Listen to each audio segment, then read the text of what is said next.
जहां किताबें बोलती हैं और कहानियां जिंदा हो जाती हैं।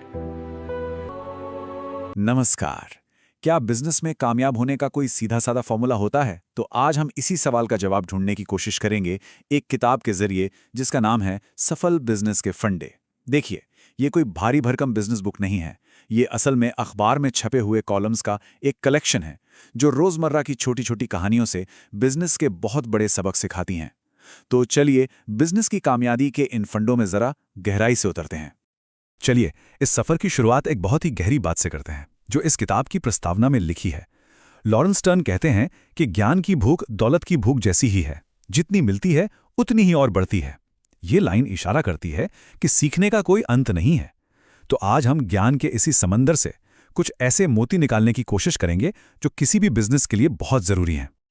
तो इस पूरी बातचीत को ठीक से समझने के लिए हमने इसे 3 हिस्सों में बांटा है। सबसे पहले हम बात करेंगे एक मजबूत मानसिकता यानी माइंडसेट बनाने की, जो किसी भी कामयाबी की पहली सीढ़ी है। फिर हम देखेंगे कि यही मजबूत सोच कैसे एक अनोखे बिजनेस आइडिया को जन्म देती है। और आखिर में हम बात करेंगे उस कला की जिससे ग्राहक का दिल जीता जाता है। तो हमारा पहला पड़ाव है माइंडसेट। देखिए, कोई भी बिजनेस जमीन पर खड़ा करने से पहले उसे अपने दिमाग में खड़ा करना पड़ता है। किताब का एक बड़ा हिस्सा इसी एक बात पर जोर देता है कि हमारी सोच ही सब कुछ है। तो यहां एक बड़ा सवाल खड़ा होता है, क्या सच में जीत और हार का फैसला मार्केट में नहीं बल्कि हमारे दिमाग में पहले ही हो जाता है? किताब का जवाब है बिल्कुल, और इसे साबित करने के लिए एक बहुत ही जबरदस्त उदाहरण भी दिया गया है। इस बात को समझने के लिए किरण मजूमदार शॉ की कहानी से बेहतर और क्या हो सकता है। जरा सोचिए, उन्हें मेडिकल स्कूल में एडमिशन नहीं मिला। बाद में जब उन्होंने शराब बनाने का काम सीखना चाहा तो उन्हें नौकरी देने से मना कर दिया गया, सिर्फ इसलिए क्योंकि वो एक महिला थी। लेकिन क्या उन्होंने हार मानी? नहीं। उन्होंने इन रिजेक्शंस को अपनी ताकत बनाया और बायोकॉन जैसी अरबों की कंपनी खड़ी कर दी। मतलब सबक क्या है? हार तब तक बस एक घटना है जब तक हम खुद उसे अपनी किस्मत न मान ले। माइंडसेट को लेकर एक और बड़ी दिलचस्प कहानी है एक लकड़हारे की। वो दिन रात मेहनत करता, लेकिन एक अजीब बात थी, वो जितनी ज्यादा मेहनत कर रहा था पेड़ उतने ही कम काट पा रहा था। परेशान होकर उसने अपने एक ज्यादा कामयाब साथी से इसका राज पूछा, और जवाब इतना सीधा साधा था कि यकीन ना हो। उसने कहा, मैं हर पेड़ काटने के बाद 2 मिनट रुकता हूं और अपने कुल्हाड़ी पर धार लगाता हूं। सीधी सी बात है, काम करते रहना जरूरी है, लेकिन उससे भी ज्यादा जरूरी है अपने औजारों यानी अपनी स्किल्स और नॉलेज को लगातार तेज करते रहना। तो जब माइंडसेट सही जगह पर हो तब क्या होता है? तब वो मौके दिखने लगते हैं जो दूसरों को नजर ही नहीं आते। मतलब एक नया नजरिया एक नया अवसर पैदा करता है।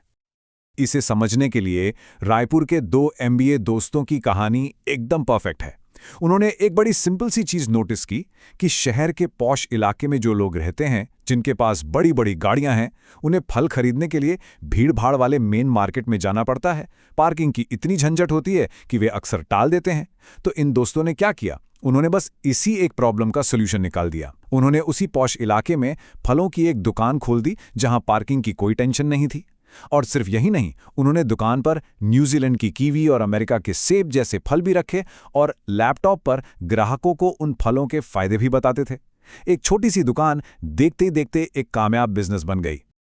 कभी कभी ना सबसे बड़े बड़े इनोवेशंस एक बहुत ही मामूली से सवाल से पैदा हो जाते हैं। हेनरी फोर्ड की कहानी बिल्कुल ऐसी ही है। जब उन्होंने अपनी पहली कार मॉडल टी बनाई तो वो बहुत खुश थे। बड़े गर्व से अपनी पत्नी को दिखाने के लिए घर ले आए। उनकी पत्नी ने कार देखी और बस एक छोटा सा सवाल पूछा, सब तो ठीक है, पर यह गाड़ी पीछे कैसे जाएगी? और बस हेनरी फोर्ड को उसी पल एहसास हुआ कि उन्होंने कार में रिवर्स गियर तो लगाया ही नहीं। सोचिए, एक इतने से सवाल ने दुनिया को रिवर्स गियर दे दिया। कभी कभी सबसे बड़ा इनोवेशन एक बहुत ही बुनियादी सवाल में छिपा होता है।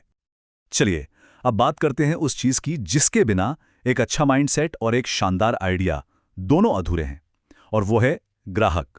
बाजार का जो असली मूल मंत्र है वो ग्राहक ही तो है। और ग्राहक को समझने के लिए किताब एक बड़ा मजेदार और थोड़ा उल्टा लगने वाला नियम बताती है। नियम यह है कि सबसे पहले अपने असंतुष्ट यानी नाखुश ग्राहक पर ध्यान दो। क्यों? क्योंकि जो ग्राहक आपसे नाराज है वही आपको सबसे बड़ी सीख दे सकता है, और अगर उसे संभाल लिया तो वो आपका सबसे वफादार ग्राहक बन सकता है।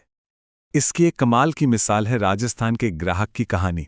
एक खराब प्रोडक्ट मिला और जब कहीं सुनवाई नहीं हुई तो उसने गुस्से में सीधे कंपनी के डायरेक्टर को ही चिट्ठी लिख दी। अब सोचिए क्या हुआ होगा।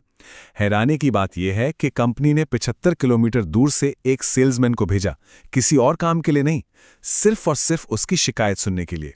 बस उस एक कदम ने ग्राहक की सारी नाराजगी को हमेशा के लिए लॉयल्टी में बदल दिया। और देखिए, ग्राहक का भरोसा जीतने का एक और रास्ता है, और वो है असली बने रहना, यानी ऑथेंटिक होना। और इसकी जीती जागती मिसाल कौन है? Warren Buffett. जरा सोचिए, दुनिया के सबसे अमीर लोगों में से एक, लेकिन आज भी अपने 50 साल पुराने घर में ही रहते हैं। कोई दिखावा नहीं। उनकी फिलॉसफी बहुत सीधी सादी है कि वही करो जिसमें मजा आता है, जिसमें दिल लगता है। जब कोई बिजनेस अपने उसूलों पर चलता है तो ग्राहक उस पर भरोसा करता ही है। और वॉरेन बफेट की यही फिलॉसफी हमें वापस कहानी के पहले हिस्से पर ले आती है, यानी माइंडसेट पर। क्योंकि जब सोच सही होती है तभी एक नया नजरिया मिलता है, और उसी नजरिए से ग्राहक का दिल जीतने का रास्ता खुलता है। तो आखिर में ये पूरा सफर सिर्फ बिजनेस बनाने का नहीं है, बल्कि ये याद दिलाने का है कि चाहे बिजनेस हो या जिंदगी, उसका कंट्रोल हमेशा अपने हाथ में रखना चाहिए। क्योंकि जैसा कि किताब में कहा गया है, ये आपकी अपनी जिंदगी है, फिर दूसरों को उस पर शासन करने का मौका क्यों दें।